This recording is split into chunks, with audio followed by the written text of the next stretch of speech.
Welcome back to the rest of the story. Currently running solo with everybody's favorite dog, Rocket. He's more or less just here to keep me company. Putting bales out down for the beef cows. It's the first, well, I'm wearing overalls again, but it's the first real cold day we've had in a little over a week.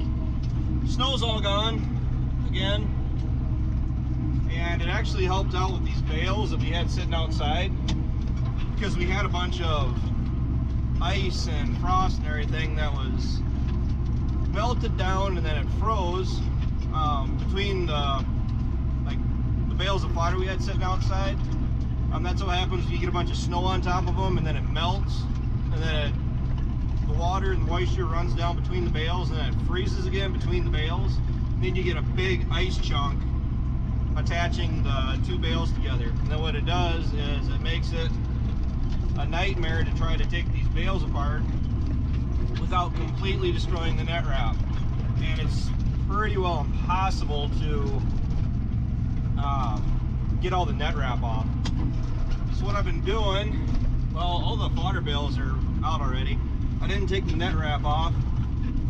Got the gator down here. What I'm planning on doing, which it's not so much a plan as in it's just standard routine.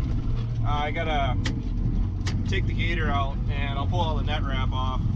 What I did is I pulled the net wrap off the first couple bales to keep the cows happy, because that's what the cows do. They run towards the first couple bales you put out, and then they sit and chew on them. And for the most part, they leave everything else alone. And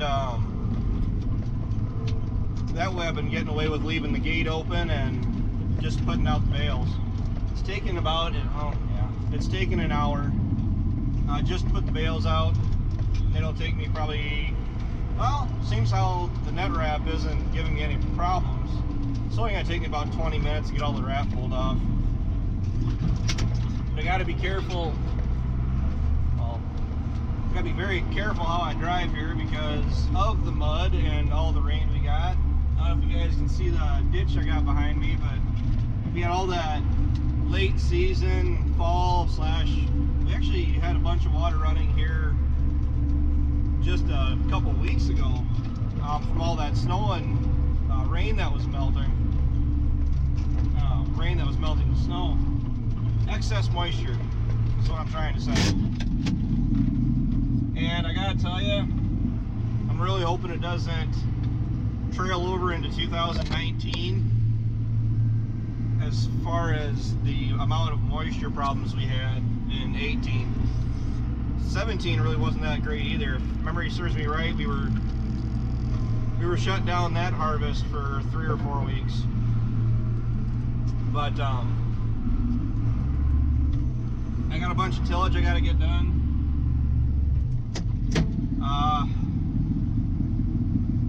Right about 120 acres at least, if not more. I'm gonna try to do as little as possible because I don't like chisel plowing in the spring. Myself, I like to chisel plow everything in the fall, so that way if the weather does turn around and it does start to get cold again, the freeze thaw effect you get in the soil, especially once you break the soil up, it really helps loosen the soil up. So that's really what I like to do. But we have some corn on corn ground that I want to see it worked up, just for the soil type that it's on and how it performed in past years here when we did just we didn't chisel, we just hit it in the spring with a disc to get the stalks and everything knocked over, and planned into that, and it showed in the yield. And I imagine somebody's gonna pick up on that and say that my first mistake was we shouldn't have gone through and disked it down. We should have just left the stalk standing from the previous year and just no-till right into it. Well, you're also talking to somebody that had no desire to no-till it in the first place. But I've done no-till, and the no-till that I had last year ended up yielding about 26 or 27 bushels less than our conventional tilled soil, I mean, that adds up. That adds up really quick. It's different if it's only a couple bushels to me, but tillage is what? What do they usually figure? 8? It costs $8 an acre to do tillage, and I think that's for chiseling. It might be more. It might be 12 or 11, and then 8 for disking or something like that. I don't really know because I've never done the math on that as far as what it costs per acre to do chiseling, whatever else, because depending on what we're pulling it with, the 4640 or the 8235R, they both have similar horsepower, namely because the 4640 may have been turned up a little bit.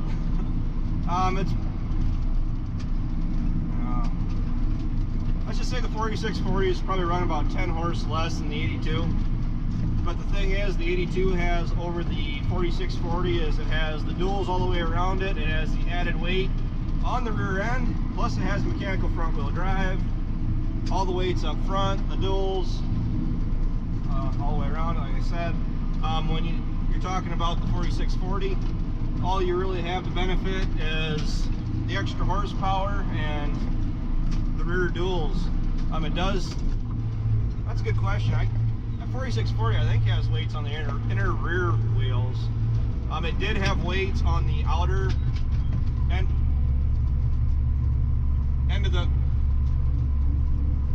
of the rims, but when the previous owner sold it, they took those off because they're easy to get off. The inner wheels, or the inner weights, I don't even know if you could bust those hubs loose at this point, especially when hubs are on those axles for long enough. They're almost impossible to get busted apart or loosened up. So they probably just did what probably anybody else would say. It's not worth the fight to get two couple $100 weights, because the weights in the front of my 76 that I put on last year, those were 90 bucks a piece.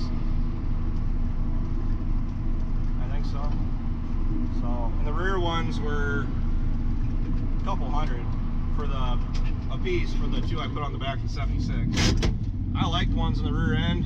Don't get me wrong. I don't like fluid in the tires at all. I would much rather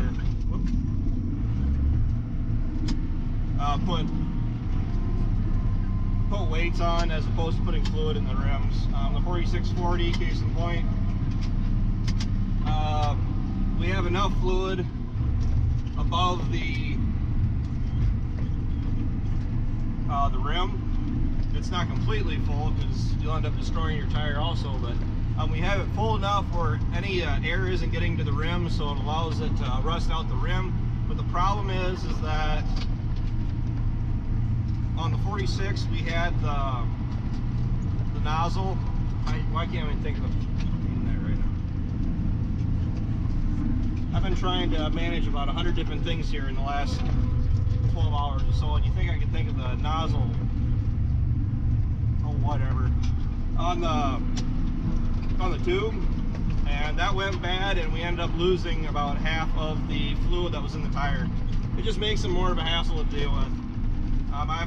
I'm perfectly fine with just putting weight on the rear tires on the front end. At least this weight, when I do go, if I ever sell this tractor, which it has 7,831 hours on it right now. I don't think this tractor has hit its half-life with me yet. This tractor, these types of tractors are really meant to be taken apart into pieces, like the engine, the transmission. I mean, it's not, they're really designed for when you have problems with them.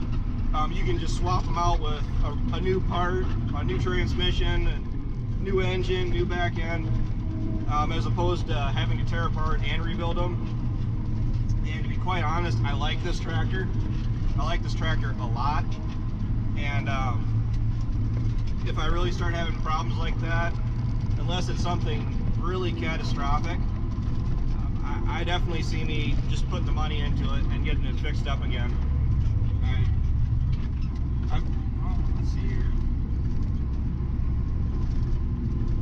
I've put about 4,000 hours on this tractor, and other than a problem with a couple seals, the back end, the 3-point arms, and the PTO, I updated the power takeoff to the newer, there's an update for the power takeoff, because it's never had any work done to it. Even the previous owner, it was at an airport in Minnesota, and all they used it for was for cutting grass with a batwing mower around the airport, the runway. So there's probably about $10,000 worth of work I can put in this tractor right now that comes to mind. The hydraulic pump, I do know that's getting weak or tired or whatever else needs to be rebuilt. I have one of the SCVs that's starting to act up. But a little bit at a time, it saves it from being a huge fix, as opposed to just setting it up and handing them a list and say, just fix it. Because I can do a fair majority of the work this tractor needs. There's some of the stuff that it's just simpler to be done at the dealership. So, all right, that's it for this video. I gotta get up there and take that net wrap off before the cows get too carried away on it, because they are starting to dig at my other bales. So, and everybody's looking for me, so I gotta go. Take care, take it easy, keep in touch, and I think I'm speaking for everybody when we're looking forward to spring. I always look forward to spring more than harvest. I was saying that a lot during harvest though too. It's not that I don't enjoy harvest to a certain degree, probably even more now that we're gonna have our own truck running and we're not waiting on trucks. But at least with planting, the only thing you're really worried about is harvest, or not harvest, is the weather. Because with planting, all you're worrying about is getting the crop in the ground and off and running to a great start. When it comes to harvest, much more so now that we have that yield monitor in the combine, as you're going across the field in the fall and you're harvesting, you're doing math in your head non-stop, because you're doing the averages and what your current price is and whatever your grain was sold for in your head to see what this particular field or where you're at in the field is actually making, if you're in the green or in the red or breaking even, which you're usually generally a little bit below or above or a little bit below. I mean, I never really seem to break exactly even, but I don't know. The grain prices are better than what they were. Ryan just told me that here. What's it, 30 cents better than what it was during harvest, which is understandable. I am already looking at selling new crop corn. This morning it was already, I could forward contract, I mean, this is not the basis, but just HTA, I could sell it for about 4 cents above what I started selling my 2018 corn last year around this time, because I'm already looking at this fall to make sure I'm locking in profit. I mean, you always got to be watching the markets to make sure that you're not missing any opportunities. And with that, I'm just going to keep talking if I don't just end this. So thanks for watching, guys. I much appreciate it. Take care. Take it easy. Keep in touch. I'll talk to you later.